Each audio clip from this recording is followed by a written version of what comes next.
وَاعْلَمُوا، خوب جان لو، ان اللہ بما تعملون بصیر، جو تم کر رہے ہو بے شک اللہ دیکھ رہا ہے۔ والذین، اور وہ لوگ، یتوفون، جو فوت ہو جائیں، مر جائیں، منکم، تم میں سے، وَيَذَرُونَ أَزْوَاجًا، اور وہ جب مریں تو بیویاں چھوڑ کر مریں، يَتَرَبَّصْنَ بِأَنفُسِهِنَّ، تو وہ عورتیں اپنے آپ کو روکے رکھیں، یعنی عدت گزاریں، أَرْبَعَةَ أَشْهُرٍ وَعَشْرًا، 4 مہینے 10 دن کی وہ عدت گزاریں۔ یہ اس عورت کی عدت ہے جو حاملہ نہ ہو، اور اگر حاملہ عورت ہو اور شوہر کا انتقال ہو جائے تو پھر اس کی عدت بچے کی ولادت تک ہے، چاہے بچے کی ولادت میں 1 مہینہ باقی ہو کہ 8 مہینے باقی ہوں، اس عورت کی عدت بچے کی ولادت تک ہے۔ فَإِذَا بَلَغْنَ أَجَلَهُنَّ، پھر جب وہ عورتیں اپنی عدت پوری کر لیں، فَلَا جُنَاحَ عَلَيْكُمْ، پس تم پر کوئی گناہ نہیں، فِيمَا فَعَلْنَ فِي أَنفُسِهِنَّ بِالْمَعْرُوفِ، کہ وہ بیوہ عورتیں اپنے نفس کے بارے میں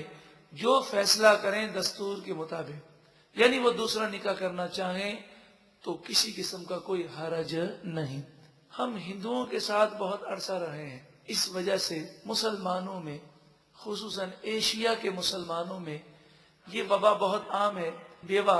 اب اگر وہ کسی دوسرے مرد سے نکاح کرتی ہے عدت گزارنے کے بعد تو ہمارے معاشرے میں اسے معیوب سمجھا جاتا ہے۔ یہ معیوب سمجھنا یہ ہندوانہ ذہنیت ہے۔ اگر آپ عرب شریف میں جائیں تو عرب شریف کے لوگ چونکہ ہندوؤں کے ساتھ رہے نہیں ہیں تو وہاں پر بیوہ عورت اگر نکاح کر لے عدت کے بعد تو وہاں کوئی معیوب نہیں سمجھا جاتا۔ اسی طرح ہندوانہ رسم و رواج یہ ہے کہ طلاق یافتہ عورت اگر دوسری جگہ نکاح کرتی ہے تو اسے معیوب سمجھا جاتا ہے، بس طلاق ہو گئی، ساری زندگی گھر پہ بیٹھی رہے۔ ہمارے یہاں پر بھی مسلمانوں کی یہ سوچ ہے کہ وہ اسے معیوب سمجھتے ہیں۔ اگر معیوب نہیں سمجھتے، برا نہیں سمجھتے تو طلاق یافتہ عورت کے نکاح کے لیے وہ کوشش بھی نہیں کرتے، حالانکہ ایسا نہیں ہونا چاہیے۔ بزرگان دین کا تو طریقہ یہ رہا، وہ بزرگان دین جو قرآن و حدیث کی نور سے منور ہوئے اور ساری رات قرآن پڑھتے ہوئے گزر جاتی، ان کا تو یہ معمول رہا اگر ان کے رشتہ دار میں کسی عورت کو طلاق ہو جاتی تو وہ عدت کے دوران ہی کوششیں شروع کر دیتے، اور جیسے ہی وہ عدت سے فارغ ہوتی فوراً ہی اس کا دوسری جگہ نکاح کر دیتے۔ ایسا ہی بیوہ کا معاملہ ہوتا۔ اگر آپ دیکھنا چاہیں تو حضرت عمر رضی اللہ تعالیٰ عنہ کی زندگی ہمارے سامنے ہے کہ آپ کی صاحبزادی حضرت حفصہ رضی اللہ تعالی عنہا بیوہ ہو گئیں تو عدت گزرتے ہی آپ نے نکاح کے لیے کوششیں کی اور حضرت عثمان غنی کو نکاح کا پیغام دیا، پھر حضرت ابوبکر صدیق رضی اللہ تعالی عنہ کو نکاح کا پیغام دیا، لیکن دونوں طرف سے کوئی جواب موصول نہ ہوا، اور آپ اسی تگودوں میں تھے کہ حضرت حفصہ عدت گزار چکی ہیں، اب میں ان کا نکاح کر دوں۔ اللہ تبارک و تعالی نے کرم کیا اور نبی اکرم صلی اللہ علیہ وآلہ وسلم نے نکاح کا پیغام بھجوایا، اور حضرت حفصہ رضی اللہ تعالی عنہ تمام مومنوں کی ماں بن گئی۔ واللہ بما تعملون خبیر، اور اللہ تمہارے تمام کاموں سے باخبر ہے۔ ولا جناح علیکم، اب ایک مسئلہ پہلے سمجھیے پھر آیت کا ترجمہ۔ مسئلہ یہ ہے کہ عدت کے دوران نکاح کرنا درست نہیں۔ اگر عدت کے دوران بیوہ سے کوئی نکاح کرے گا تو نکاح ہوگا ہی نہیں۔ عدت کے دوران نکاح کرنا تو دور کی بات ہے، عدت کے دوران بیوہ کو نکاح کا پیغام دینا بھی جائز نہیں، لیکن اشارتاً پیغام بھیجنے کی اجازت ہے، اس کا ذکر ہے۔ ولا جناح علیکم، اور تم پر کوئی حرج نہیں، فیما عرضتم بہ من خطبۃ النساء، کہ تم عورتوں کو نکاح کا پیغام بھیجنے کا اشارہ بھیج دو، او اکننتم فی انفسکم، یا تم نکاح کی خواہش کو اپنے جی میں چھپا کر رکھو، اور وہ بیوہ عدت سے فارغ ہو تو اسے نکاح کا پیغام بھیجو، یہ تمہارے لیے کوئی حرج کی بات نہیں، کوئی اس میں گناہ نہیں۔ اشارتاً پیغام بھیجنے کا طریقہ یہ ہے کہ خواتین ایسی گفتگو کرے اس بیوہ سے کہ اس بیوہ کو اندازہ یہ ہو جائے کہ یہ نکاح کا پیغام دینا چاہ رہی ہے، لیکن واضح طور پر نکاح کا پیغام دینا یہ درست نہیں۔ اشارتاً کہ جس میں نکاح کے الفاظ نہ ہوں، یہ اشارہ اس لیے دیا جائے گا تاکہ بیوہ جو ہے وہ اس پریشانی میں ہوگی، اب میرے مستقبل کا کیا ہوگا، میرا کون خیال کرے گا، میں کہاں جاؤں گی، کیونکہ آپ جانتے ہی ہیں کہ جب بیوہ اپنے گھر دوبارہ واپس آئے، عام طور پر ہمارے معاشرے میں بھی بھائی اور بھابیاں جو ہیں بیوہ کو وہ حیثیت نہیں دیتے کہ جو دینی چاہیے۔ نبی کریم صلی اللہ علیہ وآلہ وسلم نے تو ہمیں یہ تعلیم دی کہ یتیم اور بیواؤں کا خاص خیال رکھا جائے۔ اللہ تعالی مسلمانوں کو اس کی توفیق عطا فرمائے۔ علم اللہ انکم ستذکرونہن، اللہ تعالی خوب جانتا ہے بے شک تم ضرور بضرور ان عورتوں سے نکاح کا ذکر کر دو گے، اس لیے اللہ تعالیٰ نے تمہیں اس بات کی اجازت دی کہ اشارتاً کہو، وَلَٰكِن لَا تُوَاعِدُوهُنَّ، ہاں لیکن تم ان سے نکاح کا وعدہ نہ کرو سرًا خفیہ طور پر، إِلَّا أَن تَقُولُوا قَوْلًا مَعْرُوفًا، مگر یہ کہ تم کہو دستور کے مطابق، شریعت کے مطابق کوئی اشارہ، وہ عدت کے دوران جائز ہے۔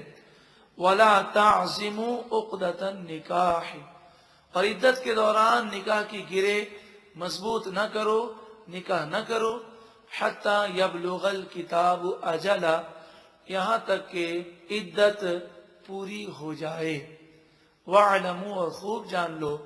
أَنَّ اللَّهَ يَعْلَمُ، بے شک اللہ تعالی خوب جانتا ہے، مَا فِي أَنفُسِكُمْ، جو کچھ تمہارے جی میں ہے،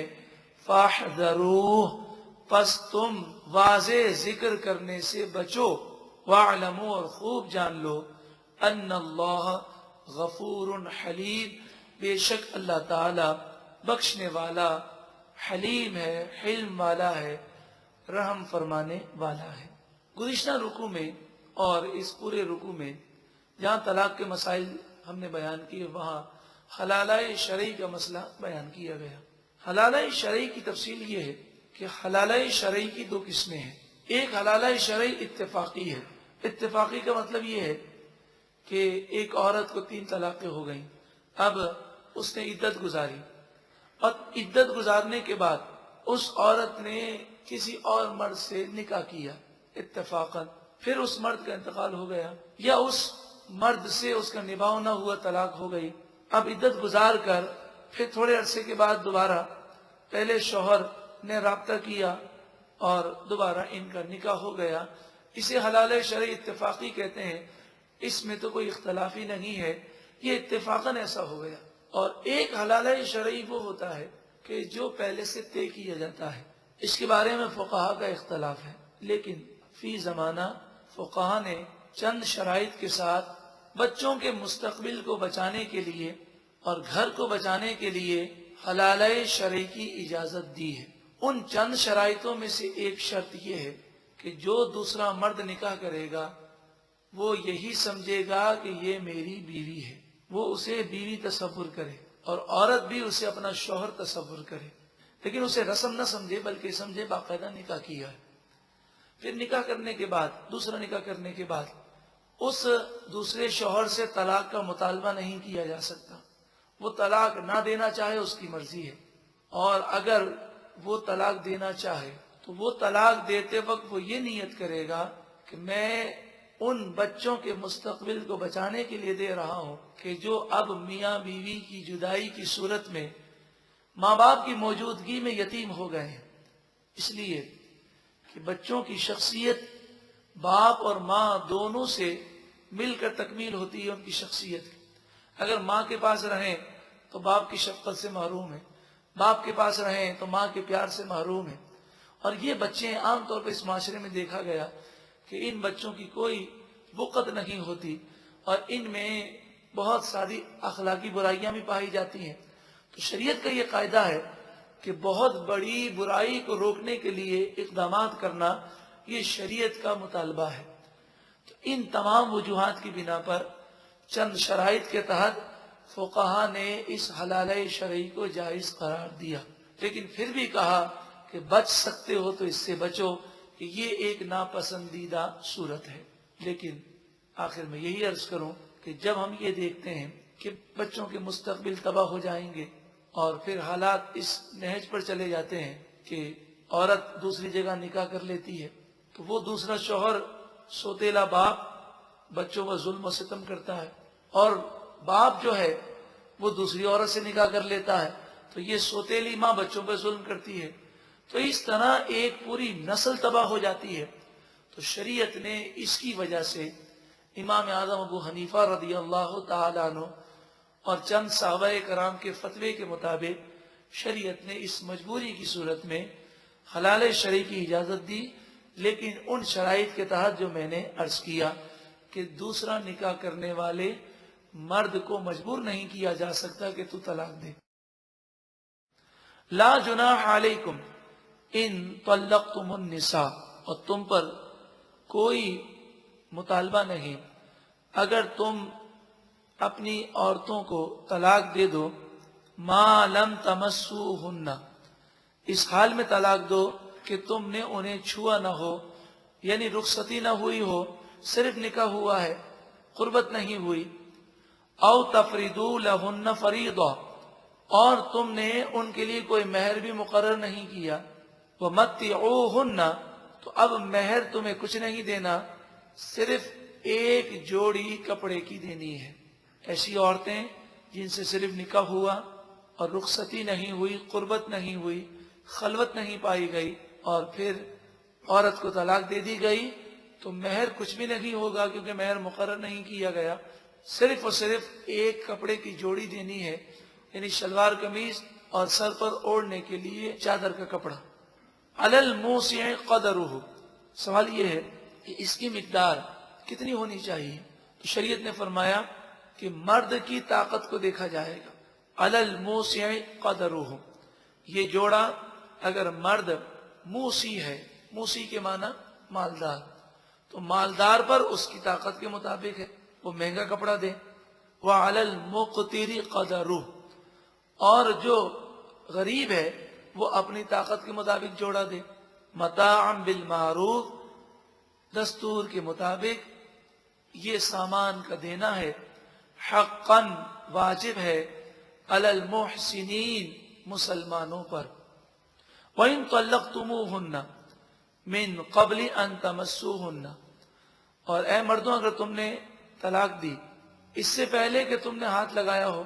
قربت نہ کی ہو، خلوت نہ پائی گئی، رخصتی نہ ہوئی، وَقَدْ فَرَضْتُمْ لَهُنَّ فَرِيضًا، لیکن تم نے کوئی مہر کی مقدار مقرر کی تھی۔ پہلی صورت میں کیا تھا؟ مہر مقرر نہیں تھا تو کپڑے کی جوڑی، اور یہاں مہر مقرر ہے لیکن رخصتی کے بغیر طلاق ہو گئی۔ فَنِصْفُ مَا فَرَضْتُمْ، تو پھر تمہیں آدھا مہر دینا پڑے گا، إِلَّا أَن يَعْفُونَ،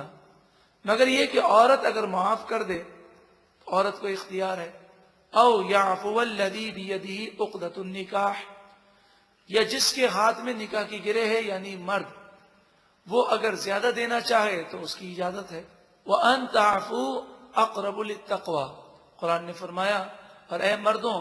تم زیادہ دو، یہ تقوی کے زیادہ قریب ہے۔